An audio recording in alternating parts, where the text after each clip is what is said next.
Welcome back to the Broadman Word, and we are going to be over the next couple weeks of Tuesdays and Thursdays.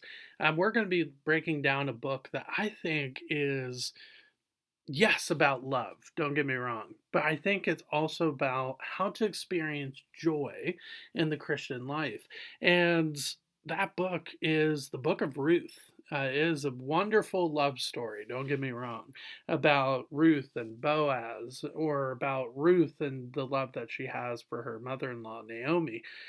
Definitely it's about that. But I think it's also about joy in the Christian life. How do we experience that? How do we go about doing that, especially in situations that you wouldn't necessarily find yourself experiencing joy in? And so, with that, I want to break down the book of Ruth and also break down what it means to have joy in the Christian life. So, turn with me to Ruth chapter 1. Ruth chapter 1. So, we're going to be looking at chapter 1 today. So, Ruth chapter 1, verse 1. In the days when the judges ruled, there was a famine in the land, and a man of Bethlehem in Judah went to sojourn in the country of Moab, he and his wife and his two sons. The name of the man was Elimelech, and the name of his wife Naomi, and the names of his two sons were Mahlon and Chilion. They were Ephrathites from Bethlehem in Judah. They went into the country of Moab and stayed there. But Elimelech, the husband of Naomi, died, and she was left with her two sons. These took Moabite wives. The name of the one was Orpah, and the name of the other Ruth. They lived there about 10 years. And both Mahlon and Chilion died, so that the woman, basically Naomi, was left without her two sons and her husband. So, we start this book with a very depressing situation. Um, but it's interesting to see what timetable this is. Verse 1, this is in the days of when the judges ruled. And one of those, do we know for certain which judge was ruling at the time? Maybe.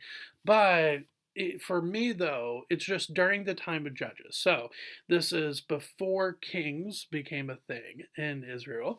And the and again, during the time of Judges, Israel is going through the cycle of sinning, and then the Lord sending an opposition or an adversary, a different country, to discipline them. And then they eventually call out to the Lord to save them. He sends them a judge. The judge delivers the country of Israel. And then some time passes, the judge passes away, and then the Israelites go back to sinning against the Lord. So we're in this cycle of that, and you have this husband and wife with their two sons. They are Israelites, and the man is from Bethlehem, which I think is interesting to point towards Jesus, right? But they sojourn to the country of Moab. Well, Moab is one of the big countries that attacks the country of Israel during the time of Judges. One of the big ones was Gideon, which we actually went through in a former Broadman Word, which you can check out later. But yeah, the Moabites were one of the countries that attacked Israel. So you would think of all the countries that they would go to, Moab would not be one. But the reason why they go, though, is because that there is a famine in the country of Israel. So that makes this family go to Moab. And when they get there, they the husband dies. Elimelech passes away, and Naomi is now a widow, but she does have sons. So a widow in the ancient Near East was a very precarious situation. Now, if you had children, if you had sons, you had a better chance to get through your widowhood. But widows in the ancient Near East was it was a very tough situation to be in. Not that it isn't today, right? It's still tough today, but what I'm saying in this day and age, it's a very dangerous situation to be in, especially if you're not in your native country. It can be even more dangerous. But she does have two sons, and those two sons take wives. But it's interesting knowing that the Israelite law in the books of Exodus and Leviticus and Numbers and Deuteronomy tried to teach the Israelites to only marry other Israelites, so they don't get tempted by pagan gods. These sons of Naomi and Elimelech do the exact opposite, and they take Moabite wives. Now, obviously, one of them Ruth, turns out to be very important and a very great example to this book, but they are going against the word of God, and so within 10 years now both of the sons have died, and so now instead of just one widow you have three widows, and so now they're all in kind of this precarious situation, and so Naomi finally comes to a plan, and that is in verse 6 and following. Then she arose with her daughters in law to return from the country of Moab, for she had heard in the fields of Moab that the Lord had visited his people and given them food. So basically, the famine's kind of is basically over. So she set out from the place where she was with her two daughters in law, and they went on the way to go back to the land of Judah. But Naomi said to her two daughters in law, Go, return each of you to her mother's house. May the Lord deal kindly with you as you have dealt with the dead and with me. The Lord grant that you may find rest, each of you, in the home of her husband. Then she kissed them, and they lifted up their voices and wept. And they now before we get to their response, what is she asking or kind of demanding? But what is she kind of getting at here in verse 8? Basically, she understands the dangers of widowhood, but she also understands, which we'll get into in a little bit in the response here. But she understands that she can't provide for them. She has no sons. They didn't have children with her sons, and so there's nothing for them to really be looking forward to. There's no escape from their widowhood unless they went back to their own city and their own country in Moab, and they would be able to find somebody to get married to. And so that is kind of the predicament that she sees. And so yes, she could you say that she's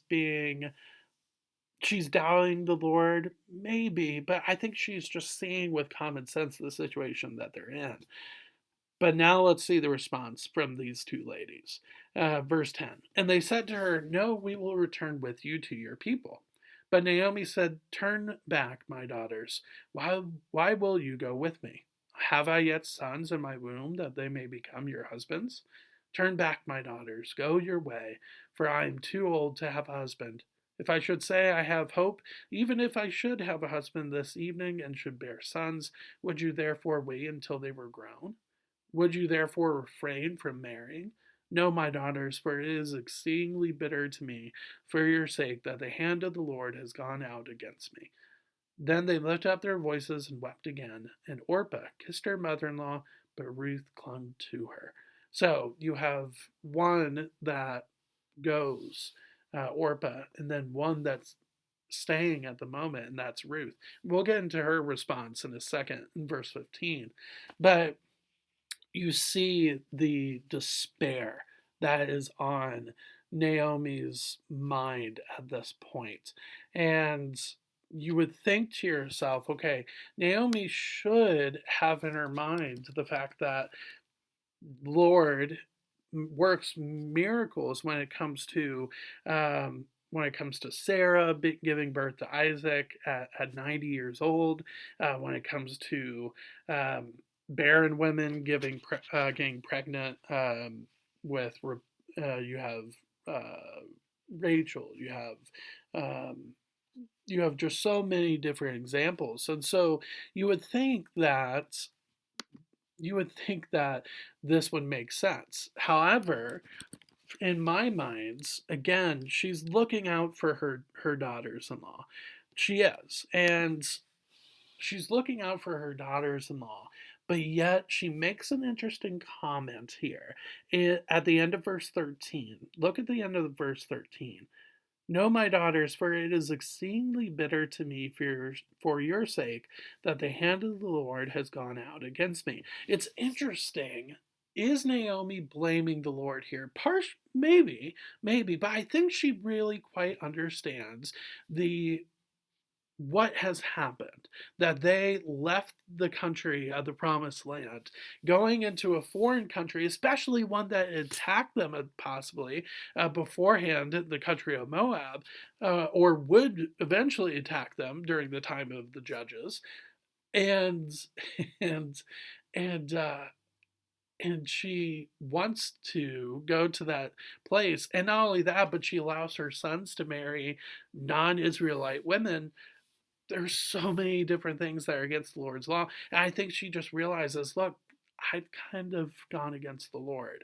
And so this is kind of the punishment that, or part of the discipline that he is having me go through. And I think she understands that. And so you have Ruth, though, staying. And at this point, you're thinking to yourself, okay, where in the world is joy in the Christian life? There doesn't seem to be a lot. And that's really interesting. We'll get to that in a second. But let's see Ruth's response here. And Naomi said, see, your sister-in-law has gone back to her people and to her gods. Return after your sister-in-law. And here's the sad part about verse 15 is the fact that Naomi, not only is she she's okay with Orpah going back to her country, but she's okay with her going back to the pagan gods of Moab. That seems to be a very sad part of Naomi's life here. But so you have that almost despondency in Naomi, but look at what Ruth says in verse 16. But Ruth said, do not urge me to leave you or turn from following you. For where you go, I will go, and where you lodge, I will lodge. Your people shall be my people, and your God my God. Where you die, I will die, and there will I be buried. May the Lord do so to me, and more also, if anything but death parts me from you.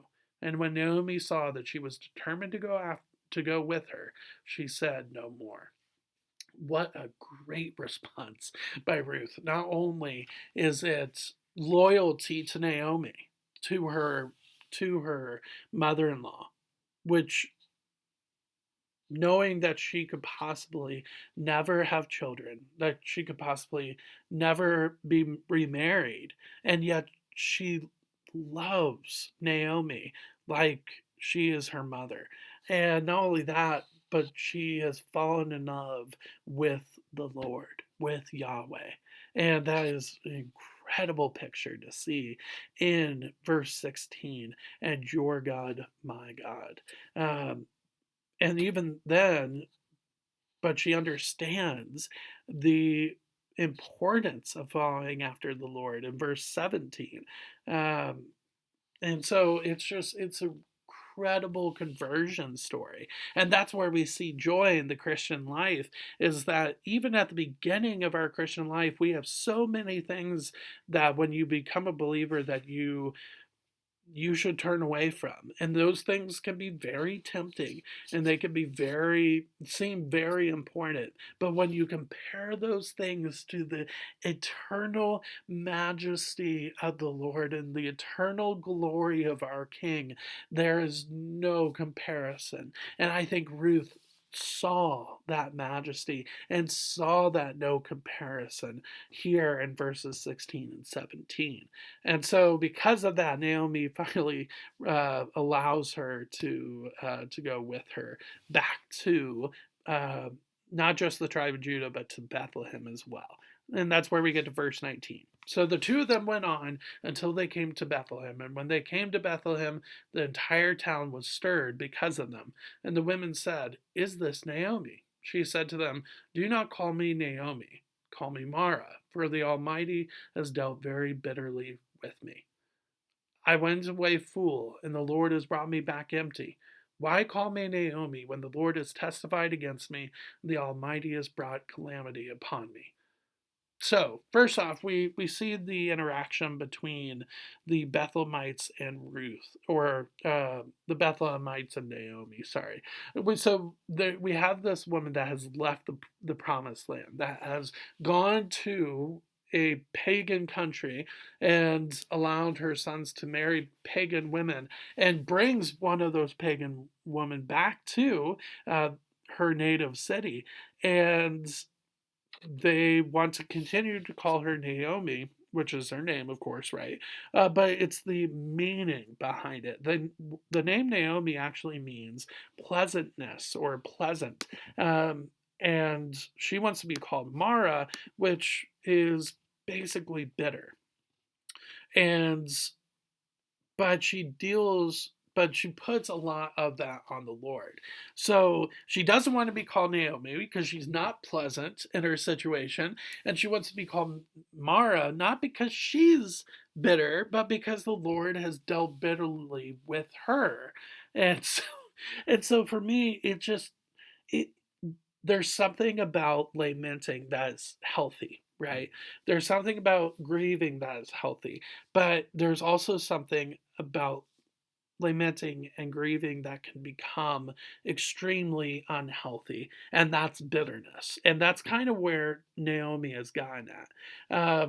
Yes, she believes that the Lord has dealt very bitterly with her in disciplining her, but she has gotten to the point where she's turned bitter against the Lord as well. Just look how she phrases things. Verse 21, I went away full. So my guess is the husband and the sons. And the Lord has brought me back empty, no husband, no sons, even though she has a very dedicated and a just basically just converted to the Lord, daughter-in-law, and but she thinks that she has nothing. Um, so why call me pleasant or Naomi when the Lord has testified against me and the Almighty has brought calamity upon me? Again, she understands the discipline that the Lord brings, but that discipline, the understanding, is now turned into bitterness. And again, you would think that this dedicated daughter in law would bring joy to that. Well, let's see what Ruth is doing. So, verse 22, so Naomi came back, and Ruth the Moabite, her daughter in law, with her, who came back from the country of Moab, and they came to Bethlehem at the start of barley harvest, which again sets up for chapters 2 and 3, where Ruth meets Boaz.